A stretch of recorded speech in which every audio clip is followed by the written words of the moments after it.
ध्यान देना बेटा, इस चैप्टर में क्या है और ये चैप्टर यानी प्रॉफिट और लॉस प्रायर टू इनकॉर्पोरेशन या प्रॉफिट प्रायर टू इनकॉर्पोरेशन एक ही बात है, कोई दिक्कत नहीं है। प्री एंड पोस्ट इनकॉर्पोरेशन भी कई जगह लिखा होता है, जैसे मॉड्यूल में ही देख लो।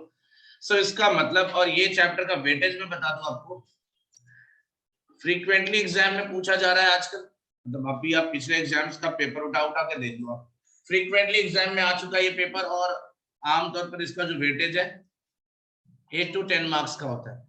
लेट मी टेल यू, काफी इजी है, आप उठा के पेपर देख लोगे, पास्ट एग्जाम पेपर, उसमें आपको आराम से मिल जाएगा। हाँ, कभी कम भी आ सकता है, ऐसा नहीं है ज्यादा होगा। मैक्सिमम वेटेज बता रहा हूँ 8 से 10 नंबर, ठीक है ना, मैक्सिमम वेटेज, जब आपको फुल फ्लेज्ड क्वेश्चन मिलेगा। सर इसमें होगा क्या, कंसेप्चुअली क्या है पॉइंट, जरा देखते हैं, पहले बात करते हैं इसकी। ऑब्वियसली जब इनकॉर्पोरेशन की बात आती है तो which kind of organisation in compulsory incorporation, registration compulsory कहाँ होता है, कंपनी में, हाँ या ना।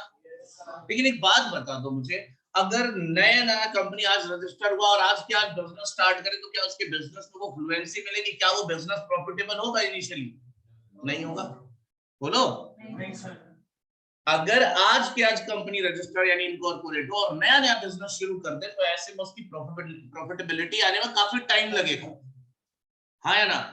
लेकिन अगर कुछ ऐसा किया जाए कि कंपनी बनाने से पहले प्रमोटर्स पहले ही बिजनेस स्टार्ट करके रखे, मतलब तैयारी सब कुछ पहले से हो रखी, बस कंपनी को रजिस्टर करा के बिजनेस उसके नाम से ट्रांसफर कर दिया, तो ऐसे में प्रॉफिटेबिलिटी का चांस क्या होगा, ज्यादा होगा। जो एक्सिस्टिंग बिजनेस है वो ऑलरेडी प्रॉफिटेबल बिजनेस है, वो ऑलरेडी प्रॉफिट कमा रहा है। अगर ऐसा कोई बिजनेस हम टेक ओवर करके पहले से प्लॉट तैयार रखे और कंपनी को इनकॉर्पोरेट करके बिजनेस को हैंड ओवर कर दे, तो ऐसे में प्रॉफिटेबिलिटी ज्यादा होगी, मेहनत कम लगेगा प्रॉफिट कमाने में, हाँ या ना। और नया बिजनेस स्टार्ट करने में प्रॉफिट क्या होगा, बहुत देर से आएगा, अभी तो शुरू में प्रॉफिट आने वाला नहीं है। तो अ lot of time, her bar, almost every time, जो प्रमोटर्स होते हैं कंपनी के, वो कंपनी इनकॉर्पोरेट तो साइड से कराते रहते हैं, लेकिन उसके इनकॉर्पोरेशन मतलब इनकॉर्पोरेशन के पहले ही कुछ बिजनेस, रनिंग बिजनेसेस का टेक ओवर कर लेते हैं, कंपनी के नाम से बिजनेस चलता रहता है, एंड आफ्टर इनकॉर्पोरेशन वो बिजनेस हैंड ओवर कर दिया जाता है, किसको। लेकिन एक बात बता, अब मैं एग्जांपल ले रहा हूं कि लेट सपोज हम कैलेंडर ईयर की बात करें, कब से शुरू होता है सर, जनवरी, और एंड कब होता है सर, है ना। कंपनी का इनकॉर्पोरेशन हुआ लेट सपोज 1 अप्रैल, ठीक है, और बिजनेस का टेक ओवर कर लिया, तो ऑब्वियसली टेक ओवर कभी किया हो, ईयर अकाउंटिंग ईयर तो यहीं से शुरू होगा, हाँ या ना। और फाइनली जो प्रॉफिट और लॉस फाइंड आउट किया है, जो आपको कंपाइल्ड आपको इंफॉर्मेशन मिल रही है, वो कब की मिल रही है, सीधा प्रॉफिट मिल रहा है, कब का, यहाँ पे आपको प्रॉफिट मिल रहा है।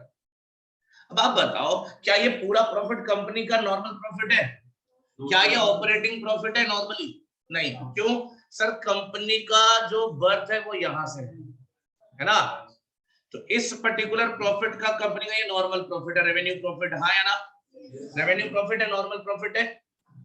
What about this particular profit, यहाँ पे जो 3 महीने का प्रॉफिट रहा हो, क्या ये कंपनी ने प्रॉफिट कमाया था, कंपनी तो थी नहीं सर, तो यही है सर प्री इनकॉर्पोरेशन प्रॉफिट। क्या है ये, प्री इनकॉर्पोरेशन प्रॉफिट। और आप बताओ कि इसका नेचर क्या होगा, कैपिटल या रेवेन्यू, फटाफट जवाब दो भाई। आज ये जो था, ये आपने रनिंग नॉर्मल रेवेन्यू नहीं अर्न करी, ये अनएक्सपेक्टेड प्रॉफिट था, जो कि आपके बिजनेस टेक ओवर करने की वजह से हुआ। आप समझो, कंपनी ने क्या किया भाई, देखो प्रोमोटर्स ने बिजनेस टेक ओवर कर लिया तो अलग चीज है, लेकिन कंपनी ने बिजनेस का टेक ओवर कब किया है, 1 अप्रैल को। तो वैसे में जो उसको बना बनाया प्रॉफिट मिल रहा है, वो प्री इनकॉर्पोरेशन प्रॉफिट, वो कैपिटल नेचर प्रॉफिट होता है, और फाइनली वो ट्रांसफर हो जाता है जनरली कहां पे, कैपिटल रिजर्व में। तो must remember that take over पे जो फायदा होता है कहां जाता है, लॉस होता है कहां जाता है, लॉस में। सोचो, थोड़ा सा और सोचो, नहीं। अच्छा, अभी किसी ने बोला गुडविल, किसने बोला, मैं सुनाई तो आवाज तो आई, तूने बोला पक्का, तो जोर से बोलने में क्या दिक्कत है, धीरे से बोल रहा गुडविल, सुनाई दिया था तुम लोग को, तो सही बोल रहा है। अरे 12th स्टैंडर्ड में तुमने वो अदर देन कैश वाला एंट्री नहीं करा था, जब एसेट्स और liabilities, assets and liabilities take over का मतलब बिजनेस ही तो टेक ओवर किया, तो डिफरेंस आता था, डेबिट में तो गुडविल लिखते थे, क्रेडिट में कैपिटल रिजर्व। भूल गए क्या? अरे वो वही कंसेप्ट है बेटा कि profit on take over capital reserve में जाएगा और अगर लॉस ऑन टेक ओवर था वो गुडविल कहलाएगा। अरे आपने एसेट्स एंड लायबिलिटीज खरीदा, पेमेंट ज्यादा कर दिया, किस बात का ज्यादा पेमेंट दोगे? सामने वाली कंपनी की गुडविल है या सामने वाली बिजनेस की गुडविल है। क्लियर है ना? तो वो अलग कंसेप्ट है। फिलहाल यहाँ पे इतना ज्यादा कुछ लिखने की जरूरत नहीं पड़ेगी आपको, ऐसा कुछ नहीं करना है। फिलहाल आपको यहाँ समझना पड़ेगा कि जो आपका प्रॉफिट है वो 31 दिसंबर का, ये पूरा प्रॉफिट कंपनी का नॉर्मल प्रॉफिट नहीं है, हाँ या ना? यानी ये पूरा प्रॉफिट कंपनी ने अर्न नहीं किया है। कंपनी इनकॉर्पोरेशन के बाद का प्रॉफिट, कंपनी के इनकॉर्पोरेशन के बाद का प्रॉफिट कंपनी का नॉर्मल प्रॉफिट है। एंड बिफोर दैट वो क्या है? प्री इनकॉर्पोरेशन प्रॉफिट है, जो कि कैपिटल नेचर प्रॉफिट है, उसको पीएनएल में नहीं ले जाना होता। इसलिए सेग्रीगेशन करेंगे। सर प्रॉफिट का सेग्रीगेशन करेंगे क्या? पॉसिबल ही नहीं है। प्रॉफिट को डिवाइड करना पॉसिबल ही नहीं है। सर तो डिवाइड किसको करो? Sir profit is equal to होता क्या है? इनकम, हाँ या ना? तो सर जो इनकम है वो डिवाइड कर दो और जो एक्सपेंडिचर है वो डिवाइड कर दो। बेसिकली इनकम को भी डिवाइड करने की जरूरत नहीं। आपका क्वेश्चन शुरू होगा कहां से? ग्रॉस प्रॉफिट से, हाँ या ना?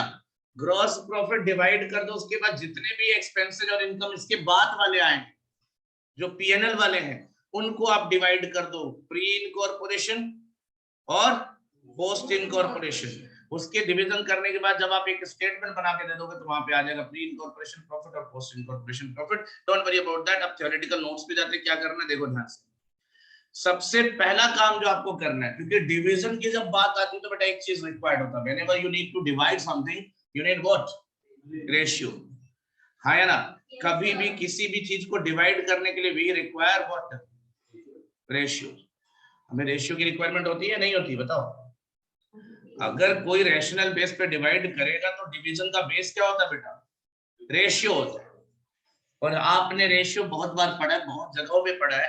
तो रेशियो में कौन कौन सा रेशियो सुन तो लो। सबसे पहला रेशियो जो होगा वो किस चीज का होगा? सर ये किस लिए? Why we need time ratio? A lot of expenses, सुन लो लिखने वालों भाग तो नहीं जाऊंगा यार ये लेके, ये तुम्हारे लिए, तुम कभी भी मांगोगे नोट्स में रहेगा, टेंशन मत, लिख लेना, आराम से लिख लेना, पहले समझ लो। बिजनेस में होने वाले कई खर्चे, कई एक्सपेंसेस ऐसे होते हैं जो टाइम फैक्टर पे बेस्ड होते हैं। दो चार का एग्जांपल दे सकते हो जो टाइम बेस पे एक्सपेंसेस होते हैं। टाइम के हिसाब से होता है। सैलरी किस बेसिस पे दिया जाता है? Time base. मंथली बेस पे सैलरी जाती है ना, टाइम बेस पे होता है। डेप्रिसिएशन किस बेसिस पे होता है? रेंट, इंटरेस्ट, ऐसे बहुत से खर्चे जो fixed charges kind of thing है, जो फिक्स्ड चार्जेस होते हैं। A lot of fixed charges are there, जो फिक्स्ड चार्जेस मतलब जो टाइम फैक्टर की बेस पे जाते हैं, ठीक है ना?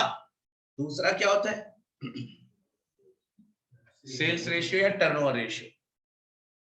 कुछ ऐसे भी एक्सपेंसेस होते हैं जो सेल्स जितना ज्यादा होगा उतना होगा, नहीं होगा तो नहीं होगा।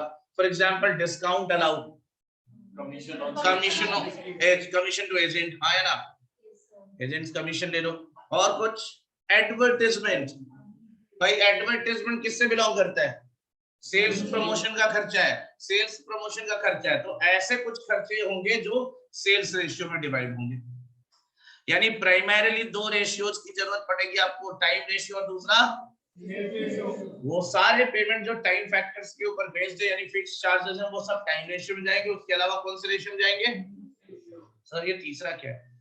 ये रिक्वायरमेंट होगी किसकी? क्वेश्चन की। अगर क्वेश्चन ने ही बोला कि ये पूरा अमाउंट पोस्ट में डाल दो तो हम क्या करेंगे? पोस्ट में जाएगा। मतलब कुछ स्पेशल रिक्वायरमेंट भी आ सकती है क्वेश्चन में, याद रखो। तो स्पेशल रेशियोज कैलकुलेट कर, यानी हमारा क्वेश्चन स्टार्ट ही यहीं से होगा कि हमें सबसे पहले क्या करना है? रेशियोज कैलकुलेट करना है। प्री एंड पोस्ट इनकॉर्पोरेशन का मीनिंग तो क्लियर है कि हमें पूरे साल का स्टेटमेंट दे देगा, पूरा पीएनएल अकाउंट दे देगा। हमें क्या करने का है कि उसको प्री इनकॉर्पोरेशन टाइम पीरियड और पोस्ट इनकॉर्पोरेशन टाइम पीरियड में बाइफरकेट करना है। और उसके लिए हमें रिक्वायरमेंट सबसे पहले किस चीज की होगी? रेशियो की। और यही तीन कैटेगरी के रेशियोज हमें कैलकुलेट करने पड़ेंगे। क्लियर है? याद रखना ये रेशियोज का प्रॉपर वर्किंग नोट बनाना पड़ेगा, मार्क्स मिलते हैं इनके, ठीक है? तो ये 3 कैटेगरी के रेशियोज मिलेंगे। रेशियोज बेसिकली कैटेगरी नहीं है, ये 2 तो कैटेगरी है, टाइम रेशियो, सेल्स रेशियो, इसमें कितने भी रेशियो जा सकते हैं जो क्वेश्चन ने डिमांड करी है, ठीक है। तो इनिशियली सबसे पहला पोर्शन यहीं से शुरू होगा, उसके बाद करना क्या है, ये फर्स्ट पॉइंट होगा।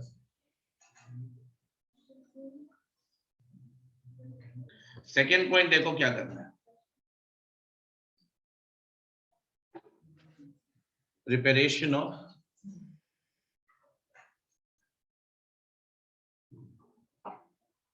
statement showing pre and post incorporation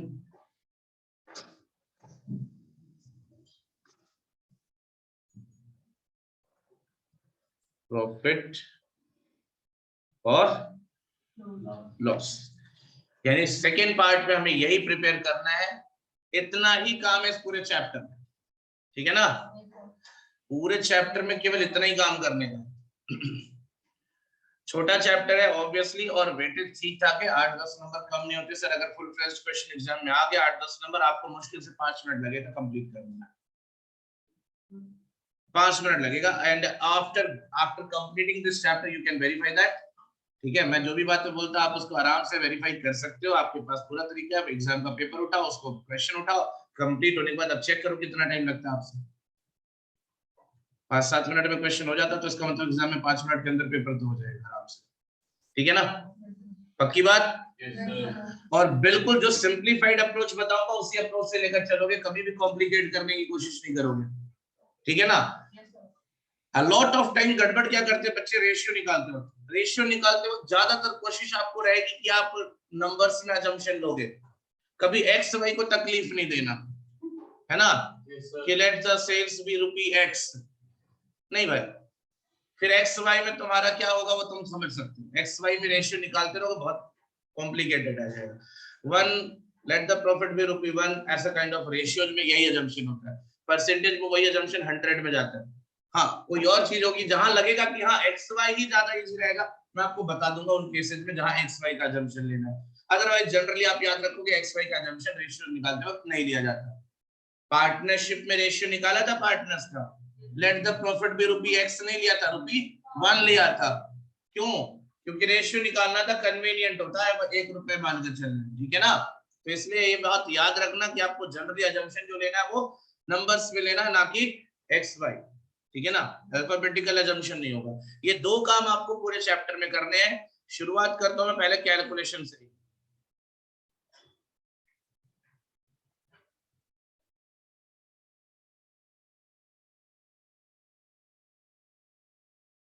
Example number 1. Y Limited was incorporated on 1st of July 2011 to take over. हाँ जी, सॉल्यूशन दिख जाएगा ना, सॉल्यूशन दिख जाएगा, चलो कोई दिक्कत नहीं, वो तो बुक में वैसे भी दिख जाएगा। Y Limited was incorporated on 1st of July 2011 to take over the business of Z Limited from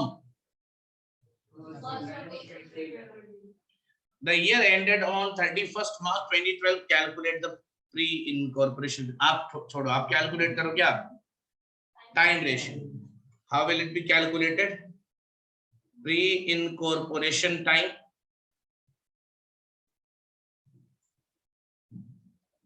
और पोस्ट इनकॉर्पोरेशन। अब देखो ये क्वेश्चन एग्जाम में नहीं आता बेटा, ये एग्जाम में नहीं आता, ये तो मैं बता रहा हूँ कि प्री इनकॉर्पोरेशन पोस्ट इनकॉर्पोरेशन। अब इतना छोटा क्वेश्चन ढूंढना है बेटा। रजिस्ट्रेशन कौन से दिन हुआ है और बिजनेस टेक ओवर कौन से दिन से हुआ? अब आप बताओगे और ईयर एंड कब हो रहा है ये ध्यान। अच्छा, ये कभी मत मानना कि 12 महीने की इंफॉर्मेशन तुम्हें मिले, लाइक आप ये जरूर देख लेना कि ईयर एंड कब हो रहा है। आप इसी में पाओगे एक क्वेश्चन, अभी आपको इसमें मिलेगा, जब मैं क्वेश्चन कराऊंगा उसमें एक मिलेगा जिसमें 15 महीने का हिसाब होगा। लेकिन अब बच्चे क्या होते हैं ना, स्टार्टिंग पढ़ लिया 1 अप्रैल, लेकिन उसमें क्वेश्चन शुरू हुआ है ना 1 जनवरी से शुरू हुआ, तो बच्चे को क्या लगेगा ईयर एंड कब हो रहा है, लेकिन वो उस क्वेश्चन में ईयर एंड कब हो रहा है, तो कितने महीने हो गए, तो रेशियो 15 महीने के हिसाब से था। लेकिन वो क्वेश्चन जब पहली बार मैंने टेस्ट में दिया था तो बच्चे ने 12 महीने 2-3 ने किया था ये था, तो मैं इसलिए वार्निंग पहले ही दे देता हूं कि आप पहले देखो ईयर एंड क्या हो रहा है। यहाँ पे तो ईयर एंड कब हो रहा है, मार्च में, तो ठीक है 12 महीने का हिसाब है। तो अप्रैल मई जून 3 महीने किसके हैं, प्री के हो गए। तो प्री इनकॉर्पोरेशन के यहाँ पे हो गए 3 मंथ्स और यहाँ पे 9 मंथ्स। तो 1:3, that is your time ratio, that's it. ठीक है ना, अभी टेंशन मत लो, इसको प्रॉपर्ली क्वेश्चन के साथ कैसे करना है वो बता रहा हूँ। फिलहाल कैलकुलेशन तो मैं इस तरह से करना होगा और इसको प्रॉपर कैसे राइट डाउन करेंगे वो देखेंगे। ये बता दो, इसमें बताओ टाइम रेशियो क्या होगा, फटाफट बताओ।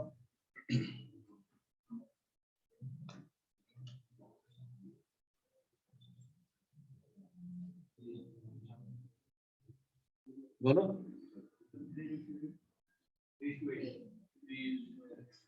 है ना, कितने महीने हो रहे बेटा, बिजनेस यहां से टेक ओवर होगा। तो मई जून जुलाई 3 महीने और उसके बाद अगस्त सितंबर अक्टूबर नवंबर दिसंबर जनवरी फरवरी मार्च। ठीक है ना, मैं बार बार इसीलिए एम्फसाइज कर रहा था कि महीने 12 होंगे इसकी जरूरत नहीं है। आप पूरा क्वेश्चन रीड करो और उसके बाद आइडेंटिफाई करो pre incorporation period and post incorporation period and then you will find out what time ratio. Clear है, ये आसान होता है, बस थोड़ा सा कंसंट्रेट करने की जरूरत होगी। ये हो गया सर। चलिए सेल्स रेशियो के बारे में भी अभी आता है,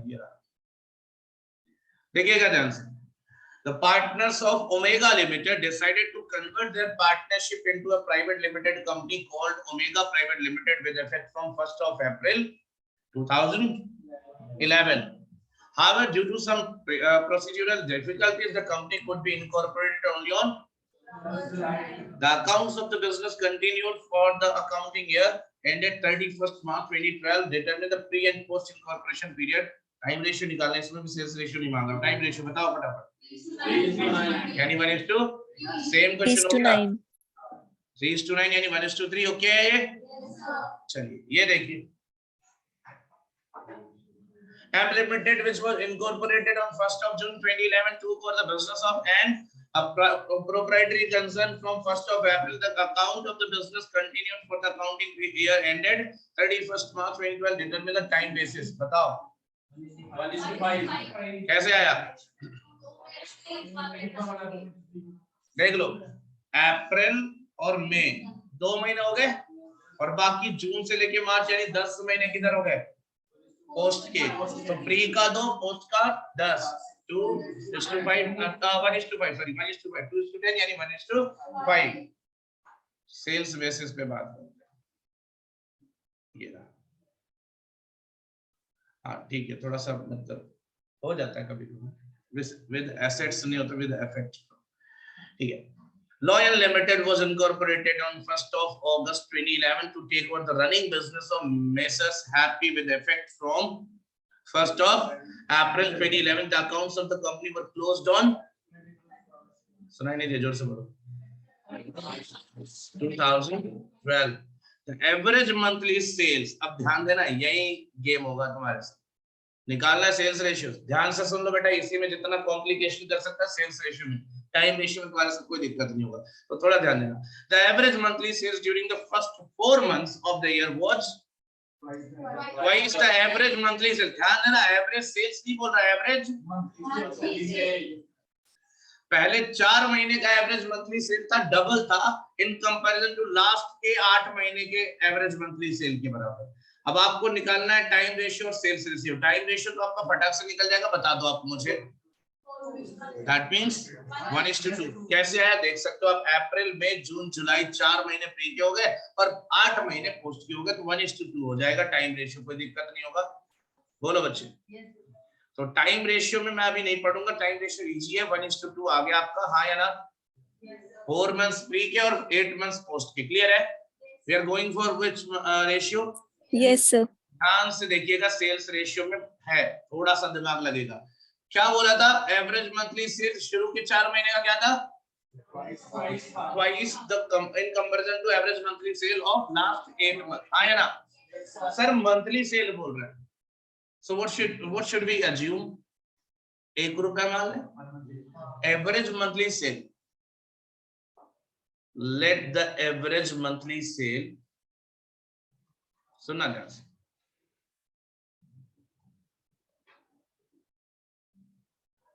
बी ₹1, ₹1 मान लिया। अब आप बताओगे फर्स्ट 4 प्री इनकॉर्पोरेशन में कितने महीने आए थे?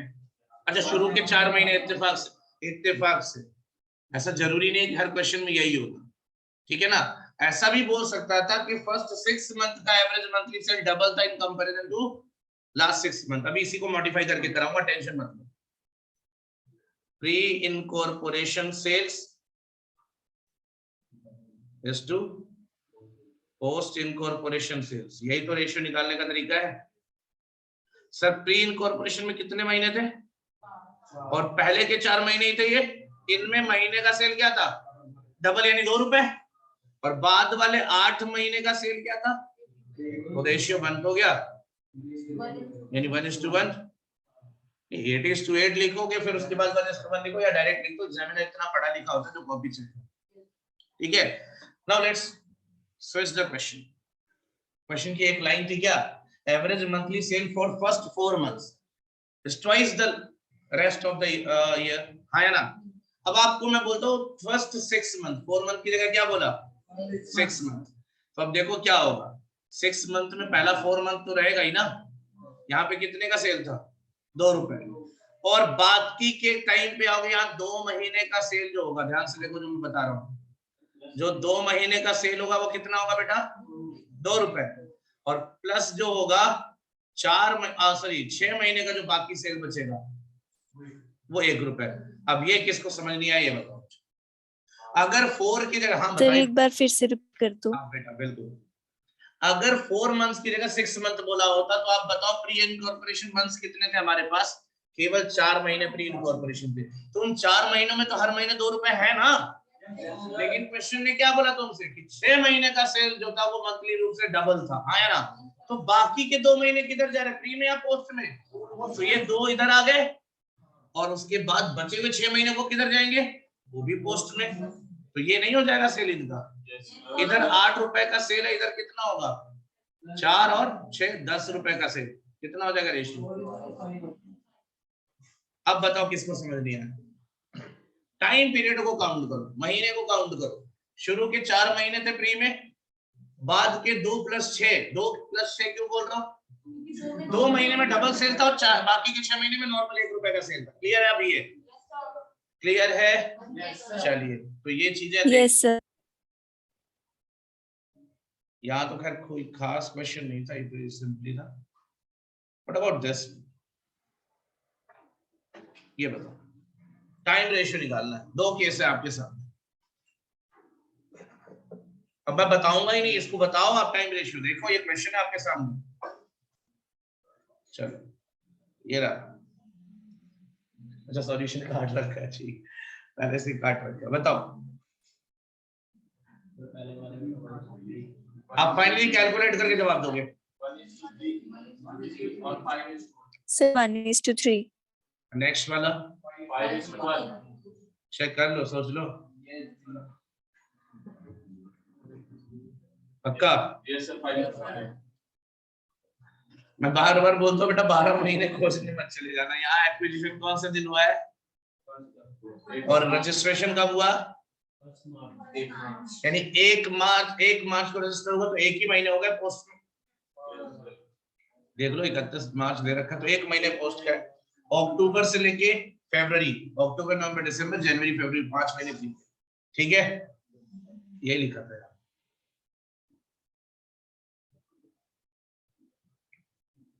चलिए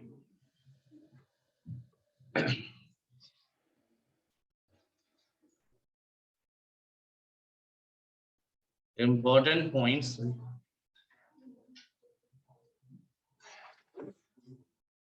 to remember। देखो जो बातें मैं नोट्स में ले जा रहा हूं ना आप लोगों के, वही आपको हेल्प करने वाले, बाकी चीजें तो आपको वैसे भी याद रहेगी।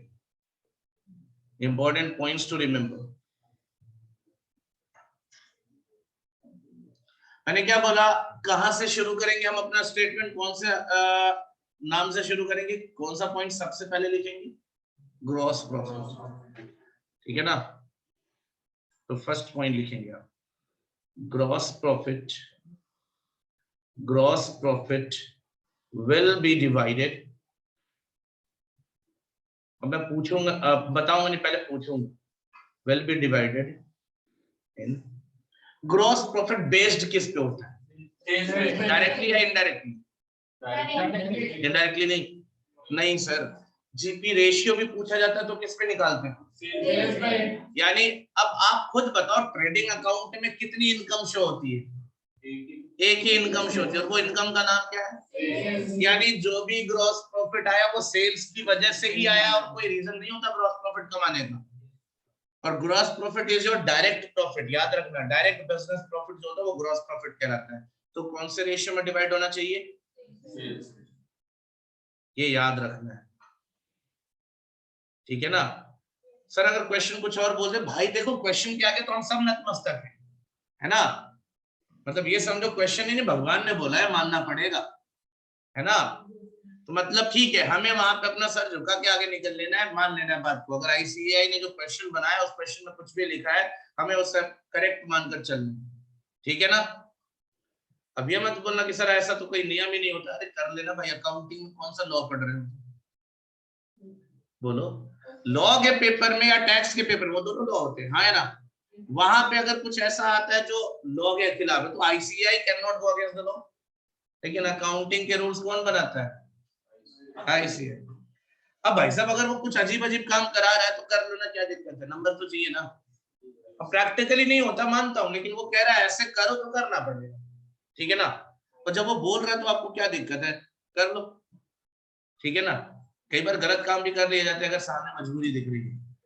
झूठ भी बोला जाता है ना, कई बार बोलते नहीं झूठ, जब छुट्टियां लेनी होती है। यही सबसे बड़ा सच है कि झूठ बोलते हैं, अदरवाइज बाकी सब तो झूठ है ना। कभी कभार तो सच बोल लेते हैं बेटा। हाँ वही, अभी जैसे अभी बोला सच कि हम झूठ बोलते हैं, ये सबसे बड़ा सच है। अच्छा अगर कोई तुमसे आके ये बोले ना कि मैंने कभी जिंदगी में झूठ नहीं बोला या मैं झूठ नहीं बोलता, ये सबसे बड़ा सच तो यही है, यही सबसे बड़ा झूठ, ठीक है। तो मतलब यार कहीं ना कहीं कुछ ना कुछ, कहीं ना कहीं झूठ तो बोलते ही हो, है ना। ऑलमोस्ट जहां फायदा दिखता है वहां झूठ बोलते, लेकिन उसको झूठ नहीं बोलते एक्चुअली। अगर आपके झूठ से किसी का नुकसान हो रहा है तब वो झूठ है, अदरवाइज कोई बात नहीं चलेगा किसी का, लाइक अपना फायदा हो चलेगा। अरे तुम लोग, अबे तुम लोगों का पेट ही उसी बेस पे पलने वाला है। तो तुम सच बोल दोगे क्लाइंट लात मार के जाएगा, तुम अगर सच बोल दोगे ना पूरी तरीके से तो क्लाइंट धक्के मार के जाएगा तुम्हें, बेकार है। अब आप क्लाइंट को बोलो भाई ईमानदार बनो, टैक्स भरो,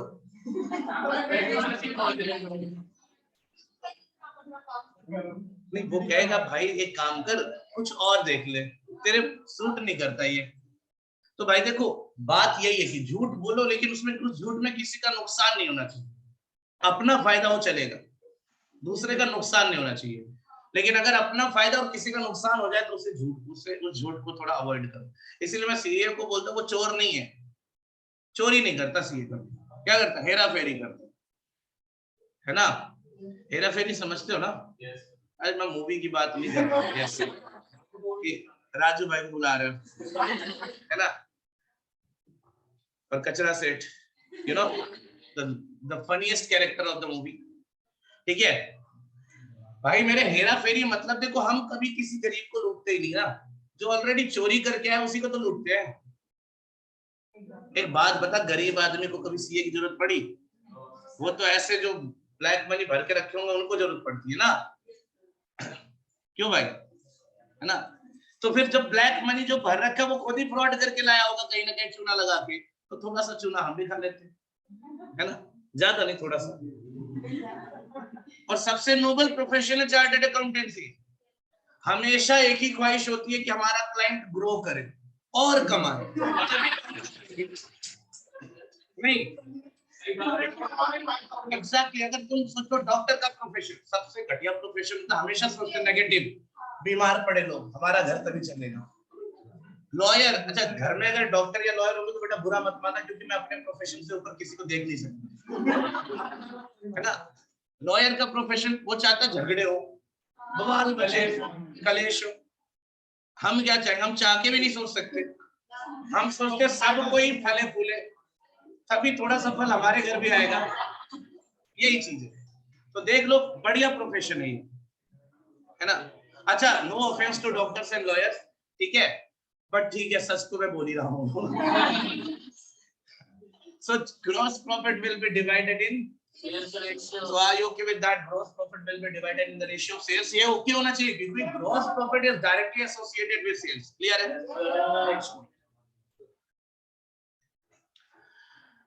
सर, आपने प्रीलिमिनरी एक्सपेंसेस का नाम सुना होगा।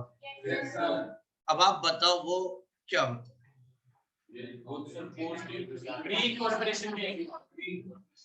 तो अब आप बताओ, प्रीलिमिनरी एक्सपेंसेस कहां से ले जाएंगे? लिख मत लेना।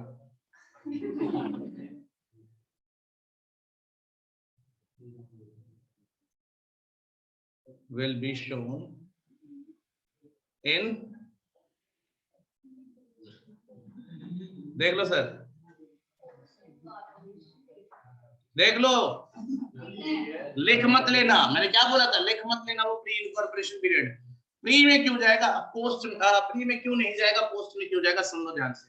क्योंकि प्री इनकॉर्पोरेशन यानी प्रीलिमिनरी एक्सपेंसेस जो होंगे वो किस लिए खर्च हुए थे, किसके incorporation, and who will take the charge, responsibility company. अच्छा तुमने अभी शायद कंपनी लोग उतना पहुंचे नहीं होंगे। Pre incorporation contract, post incorporation contracts आपको मिलेंगे, वहां पे आपको ये प्रोविजन भी पढ़ा जाएगा। प्री इनकॉर्पोरेशन कॉन्ट्रैक्ट्स करता कौन? प्री इनकॉर्पोरेशन कॉन्ट्रैक्ट्स ऑब्वियसली किसने किया होगा, प्रमोटर्स ने, बट किसके भले के लिए। So ultimately company has to make it good, मतलब कंपनी को जिम्मेदारी लेनी पड़ेगी। तो exactly preliminary expenses will be the responsibility of company, वो वहां पे शो होगा, ठीक है ना, पोस्ट इनकॉर्पोरेशन में, ठीक है, पक्का। Yes sir. Next point,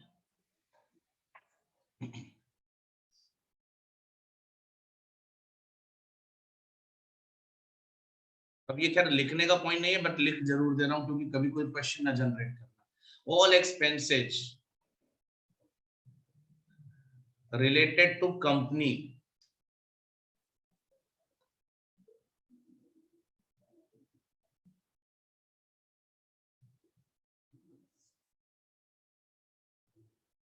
only।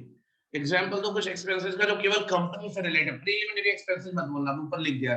कोई और एक्सपेंस बताओ जो केवल कंपनी से रिलेटेड हो सकता है। डायरेक्टर्स फी और ना, ऑडिटर तो भाई कहीं भी हो सकता है। ये बोलो, अरे डिबेंचर इंटरेस्ट का नाम सुना है?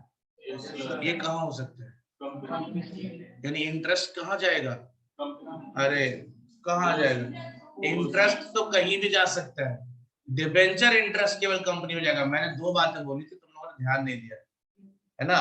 ड्राइंग बाद में कर, पहले ध्यान से सुन। वही गड़बड़ किया, तेरा ड्राइंग ही तो जल्दी डूबेगा। तेरी ड्राइंग भी मेरी तरह अच्छी हो तो फिर चलेगा, छोड़ देगा ना ड्राइंग फिर तो, मैंने जैसे छोड़ दिया, इसीलिए मैं बैलेंस शीट बनाता हूँ। आर्ट छोड़ दिया। सुन भाई, डिबेंचर इंटरेस्ट और इंटरेस्ट में अंतर होता है।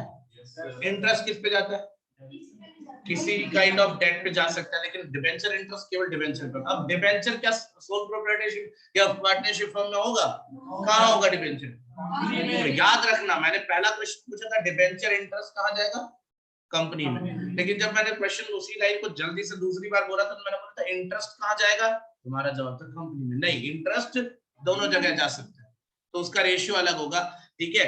तो एग्जाम्पल के तौर पे यहाँ लिख दे रहा हूं मैं तुम्हें, फॉर एग्जाम्पल क्या,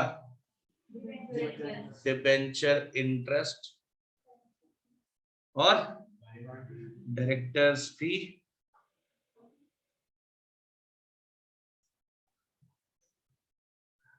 ठीक है, etcetera will be shown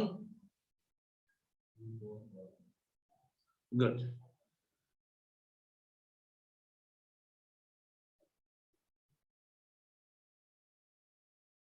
post incorporation period. इतनी बातें क्लियर होनी चाहिए बेटा, पक्का।